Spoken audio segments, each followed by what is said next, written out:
This is episode 105 of Organizations Win Championships, an Odyssey 2400 sports podcast about your Chicago Bulls. I'm Dan Bernstein, along with our producer, Spencer Ray, and my podcast partner, Carl Fartling. And the Bulls right now find themselves actually in a better position than I thought we'd be after last night's awesome tank win, their 113-119 loss. Woo! That was close, but they did it. They pulled out a loss to the Pelicans. Let's check in on where they stand right now. The Bulls are, as of now, 10th in the NBA East with that record of 18-22.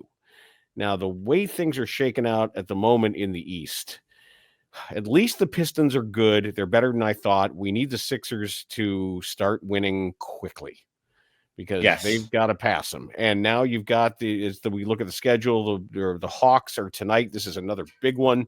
I don't think they can pull off a loss to Charlotte, but I don't know. Either way, they're continuing to play their brand of basketball, for better or for worse. They are second of all teams in the NBA in pace right now at 103.8. They're fourth of 30 in points per game, however, and 29th of 30 in opponent points per game, which leaves them overall net rating 21st of 30. So still, for the moment, still a little too good. Yep.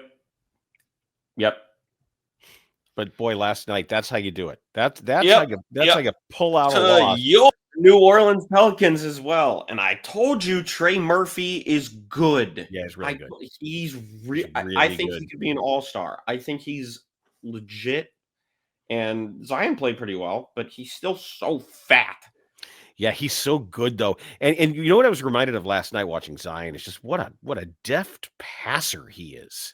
He's good. Yeah, he's really good. I wish though, when THT was in there early in the game, I wish we could have seen a THT Zion matchup just for fun.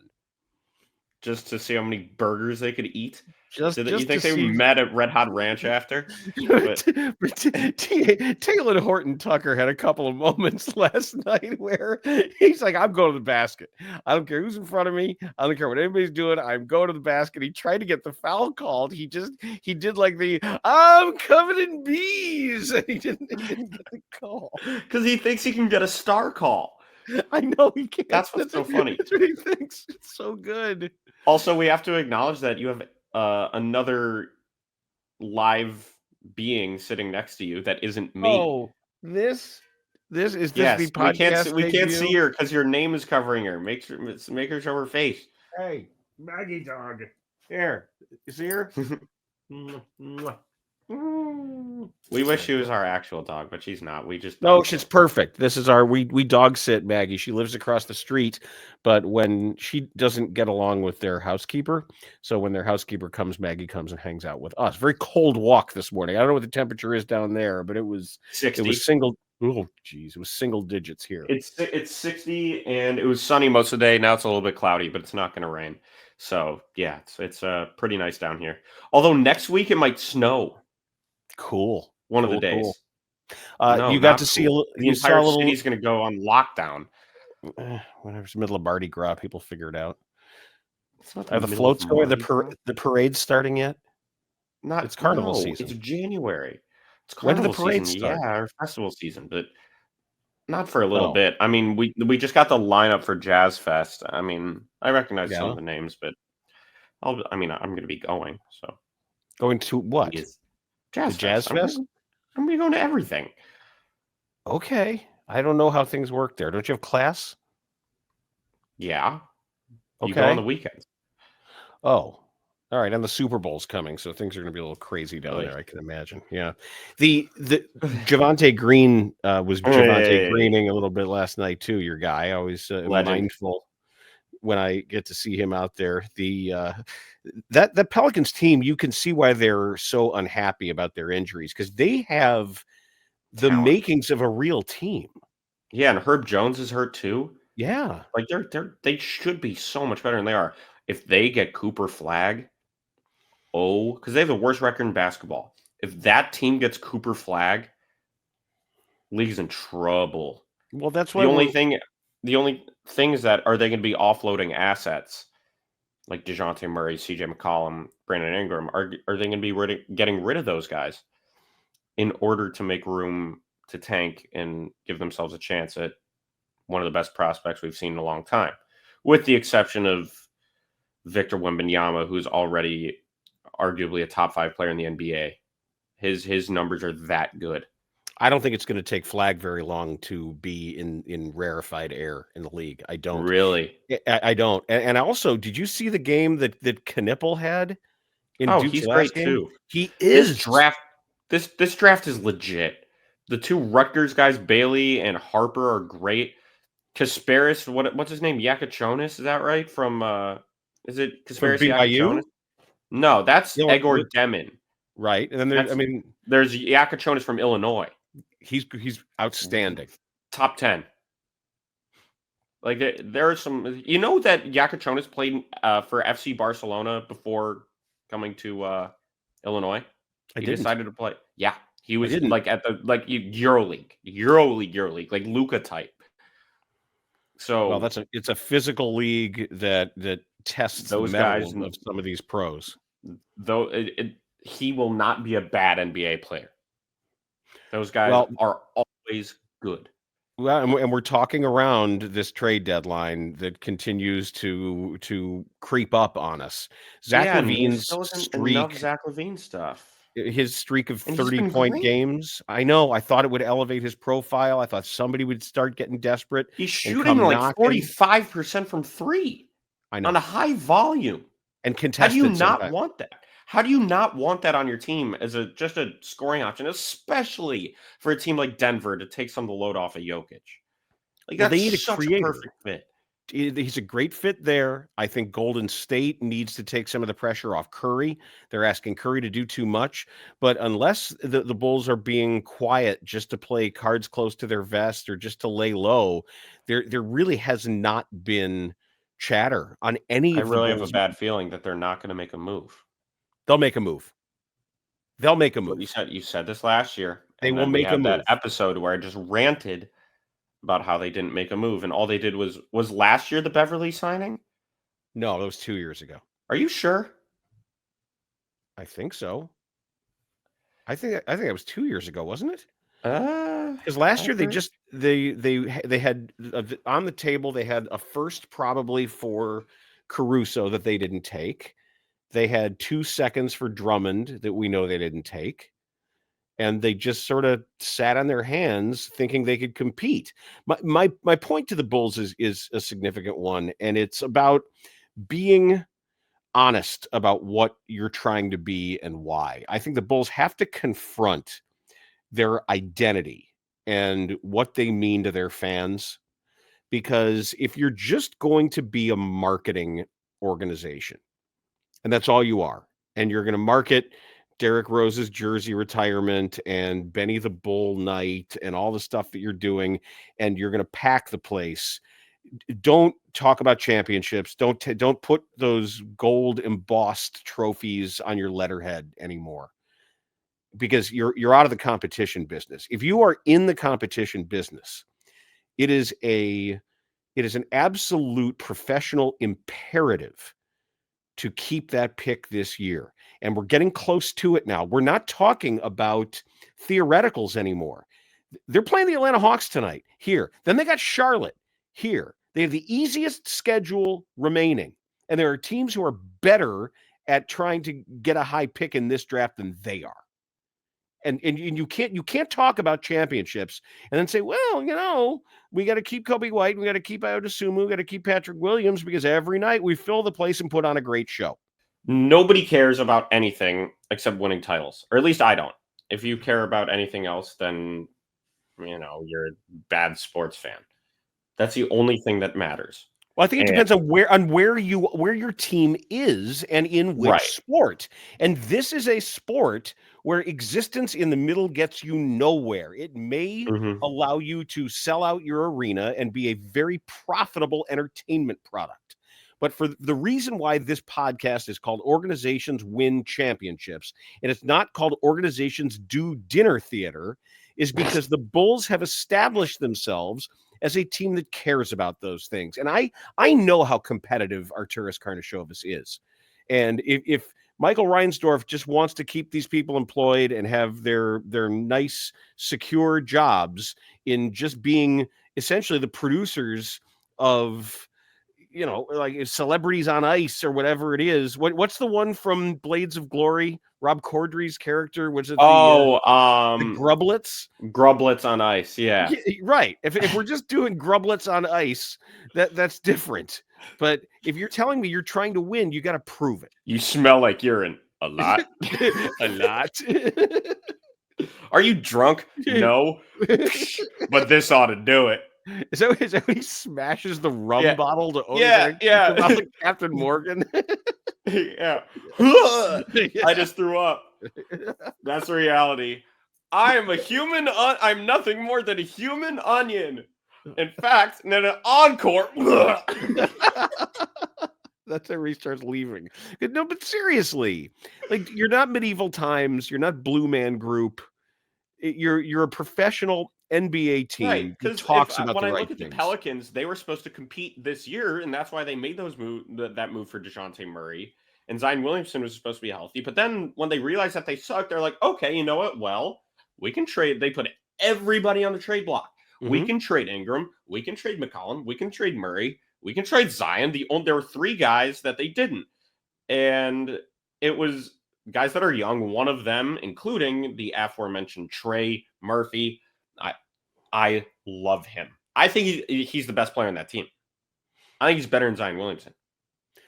I don't think that's a difficult argument to make, considering Zion's questionable availability. Right. And best ability is availability, and Trey Murphy can put the ball in the hoop. He can play defense, and he's wiry, crazy athletic, and fast end to end. And he can shoot. Like, there's nothing that he can't do. When I look at Trey Murphy, God, I haven't thought of this before. It's just coming up now, and it's kind of making me disappointed. I wish Patrick was more like that. Oh, it's so funny you say that. It's so funny because Trey Murphy's got some Scotty Barnes in him, but dare I say it, I think Trey Murphy has a higher ceiling than Scotty Barnes. I don't think that's really that big a statement. Scotty Barnes is not the most dynamic athlete, and he isn't the best shooter. And Trey Murphy's a better ball handler. I think he's faster. Scotty Barnes is just so instinctive and so active all the time. That's what makes him so great. But when I look at them talent-wise, I think Trey Murphy is more going for him, to be quite honest. I mean, I thought you were going to say that he has more upside than Patrick Williams, and I was going to think that's really not that big a deal. But he does. I want Trey Murphy's more athletic than Patrick Williams. I want Patrick Williams to get an eye exam. And I don't know if they... Oh, for dunking? For finishing. Something happens to him when he's around the rim and either jumping off of one foot or trying to calculate his distance where the ball is and the rim. It's not just dunking. And I don't know what it is. There are some guys who lose proprioception once they're in the air. I don't know if there is an occupational therapy, something about fingertip control, but it's not just dunking. Or maybe just someone has to slap him in the face and just like put the ball in the hoop. You're huge. You can jump and you have big hands. Just dunk it every time or try. He had a 3-point play in the last game that he finished, but it was sort of like a heave, like he was kind of flopping at the basket, last second kind of flipped it up. And it seems like when he's actually under control, he's worse at it. And I for the life of me, I cannot figure out why once he gets closer to the basket, that fine motor skill isn't there, or because the explosiveness is, but somehow he just doesn't track his relationship to the basket and the ball's relationship to the basket well once he gets close to it. Yeah, it drives me crazy. I feel like he finishes too tight, he's too tense. Like he needs it's like when you're getting, this is going to sound really weird, but when you're getting a flu shot, you want to relax your arm It feels he would be he would be nervous when getting a flu shot, and he would tense up his arm, and that's how he finishes. I want him to be wiggly and wobbly and loose. And lithe. He's just too. He's too tight. Just let it go and just cock it back and just let your arm swing. Slam that. He's athletic, but there's something mechanical and blocky. Too mechanical. There's something blocky about his athleticism where he just doesn't. Is it fixable? I don't know. That's what I mean. Like, you need one of these physiologists or therapists.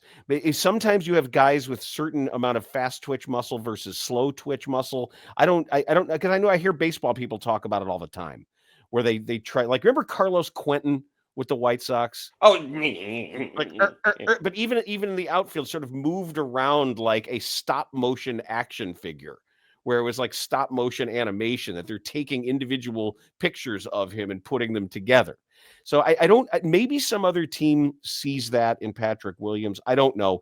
But here's the thing too. Why wouldn't there be a spot on a team for Vooch? I don't know.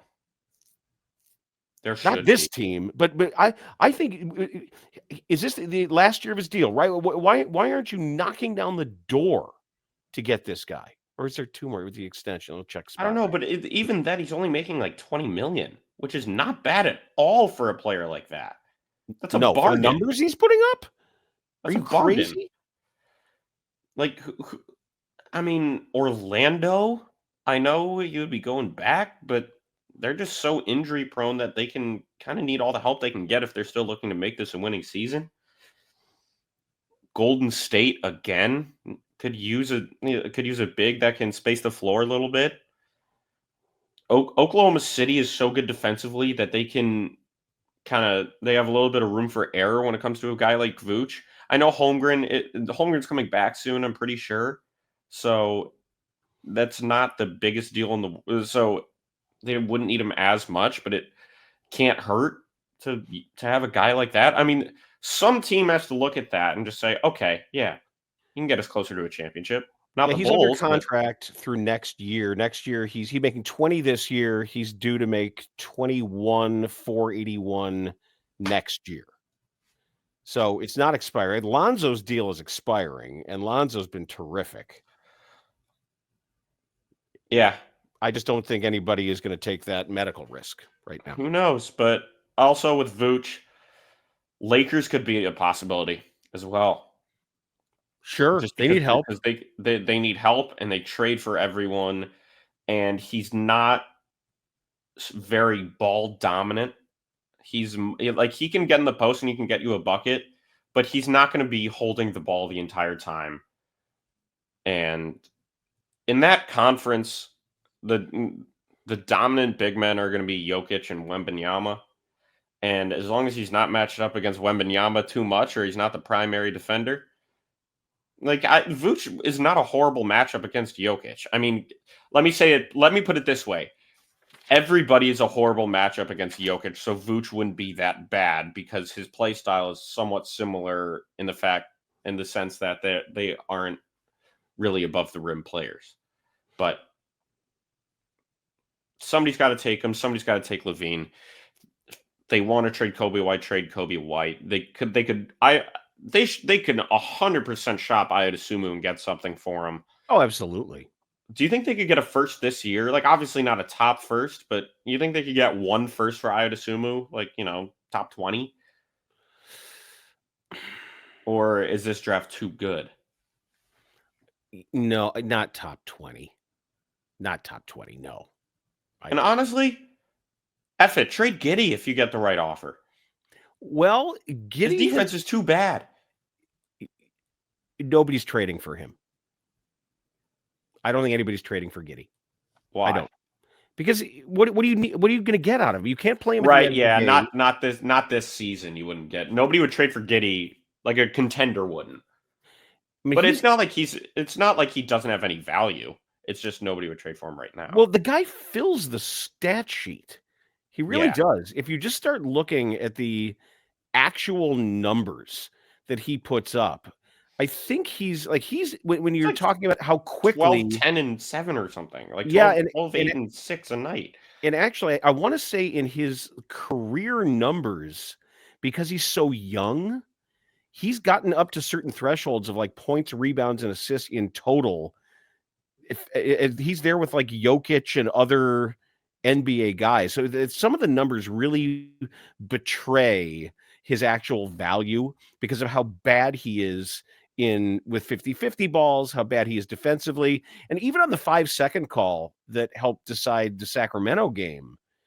Inbound the ball, man. You're the slob wizard. That's what literally you're Basketball good at. Reference has the nickname section: Slob Wizard, Himothy Chalamet, Wizard of Oz, and Vanilla Magic. Well, that's a reach. But he's averaging 12, 7.5, and 7.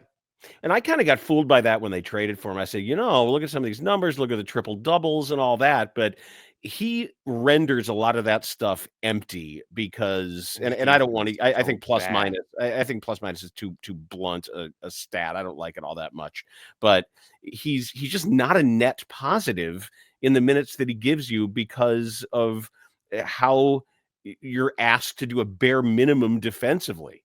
And I think the Bulls might have been the patsy at the poker table trading for him. Sadly enough. Yeah, who knows? We'll see. There's still so many questions. It's just they need to dump everyone. And we'll find out. I thought the loss to the Pelicans could have had that effect. Maybe that's what it's like, hey, stop screwing around. Are they going to Bears it, though? Are they going to screw it up? That's a term now. But it's not really Bearsing because it's worse almost because it's cynical. No. Stop right there. It's not worse. Let me explain. Let me explain why I think it is. Okay. Well, you're wrong.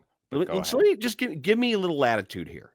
No, if the Bears are stupid, I don't think it's because they're just trying to. The Bears don't gain anything by just being competitive. The Bears don't gain anything. The Bears don't have a business without trying to win. The Bulls do.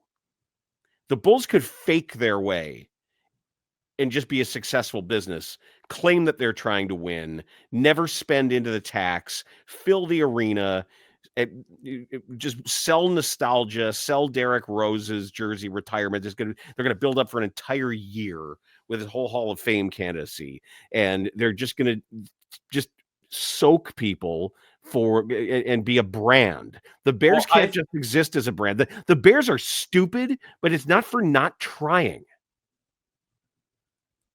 Yeah, they're just really stupid. Yes, but they're trying. Which is why I think it's worse because it's more sad. No, I think it's worse to be like, all right, these fans are going to come no matter what because Benny threw his popcorn. You genuinely think that's what people are going to do? People love Bulls games. Reinsdorf is going to do? That's what they've done.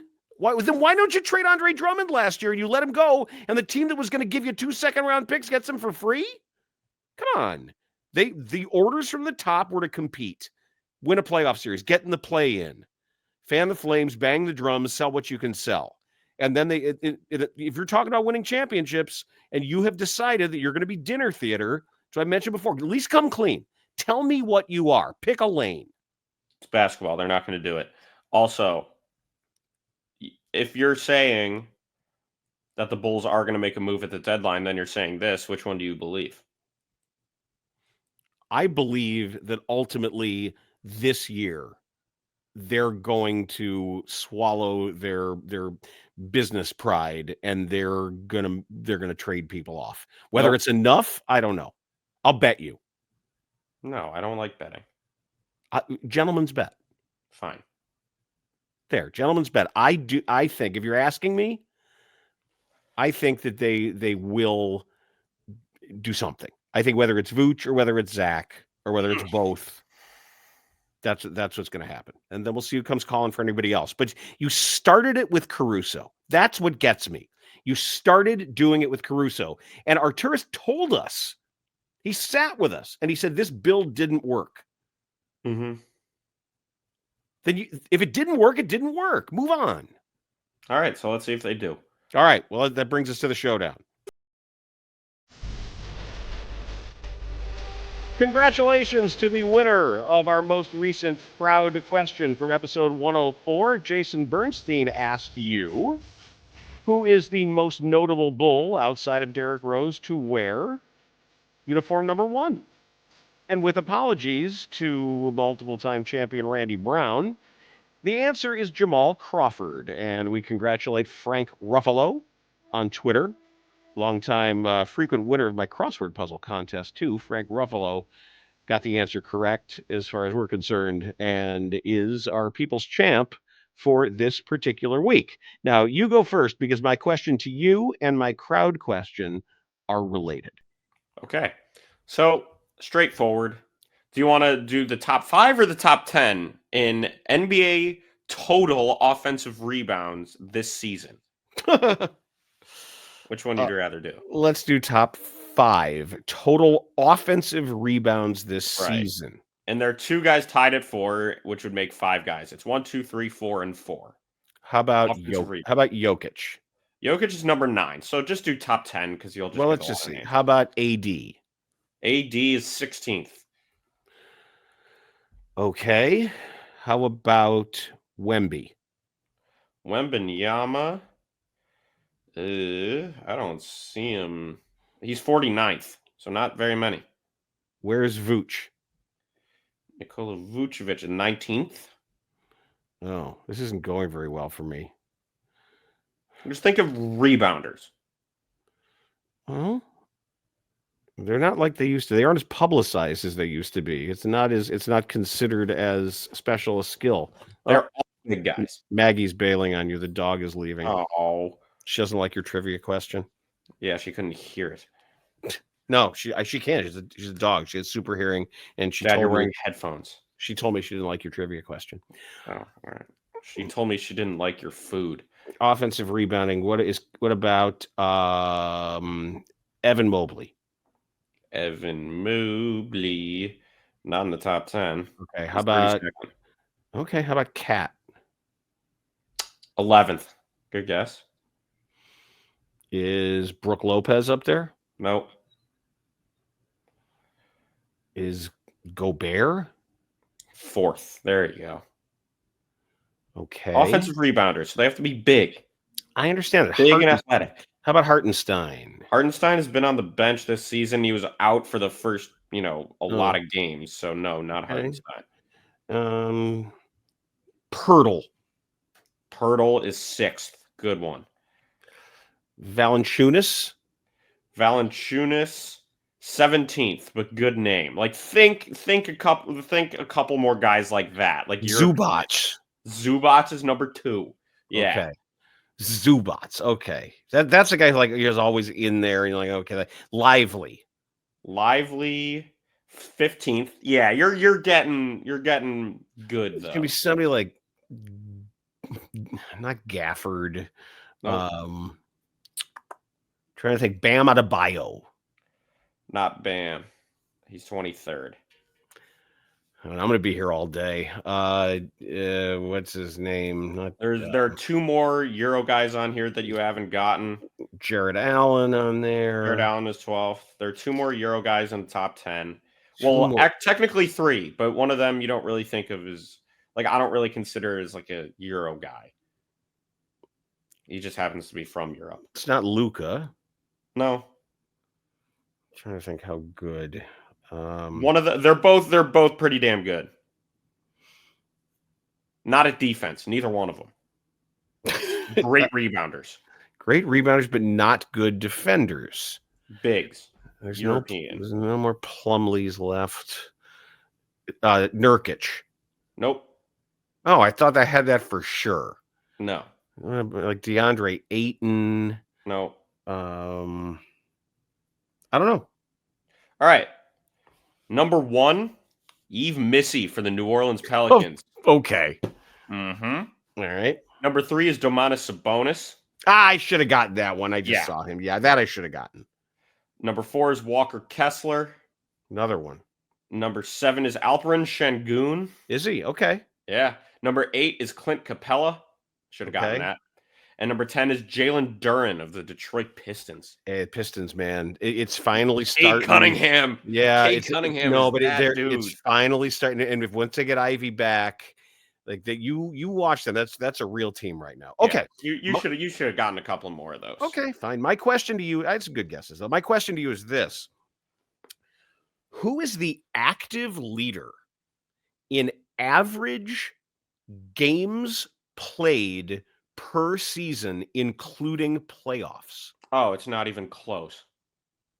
Mikal Bridges. No. No? No. Oh, including playoffs. Oh. Including playoffs. And is it like just this season or just every player in their entire career? Every player, their total average. So could it theoretically be a second-year player? It could. It isn't. Because it's not Steph Curry. No. But is it a superstar? Yes. Tatum. Yes, it's Tatum. Okay. Tatum is your leader, and you never really hear about Tatum getting hurt, and he's made the finals twice already. Right. If when he made it to the Eastern Conference Finals rookie year. Yeah. Correct. So when you think about it through that way, Tatum is at 89. Wow. People hate on him so much because he's a little bit corny, but who cares? He's great. Average so far in his career, he averages 89 games played. Also, kind of off topic, I think he's on track to be a Hall of Famer. Sure, he is. Like he's great. Yes, absolutely, he is. Okay, now, go ahead. So I'm going to ask you this now. So I mentioned that Tatum is ask at me this or the crowd? No, this is the crowd question. Tatum's at 89 in that. So who, with 91.4 games per year, career, is number one all time in the NBA? All right. In that. That's the crowd question. So send your response to @Dan_Bernstein on Twitter, @Jason.Bernstein_ on Instagram, or @Dan_Bernstein on Blue Sky. Who with 91.43 games played per year, regular season and playoffs, is the NBA's all-time career leader in that category? Okay. All right. And that'll do it. So, rate, subscribe, all the things that one does as we get closer to this all-important trade deadline. We'll see if the Bulls can finally start losing some games to help these people make up their damn fool minds. This has been episode 105 of the OWC.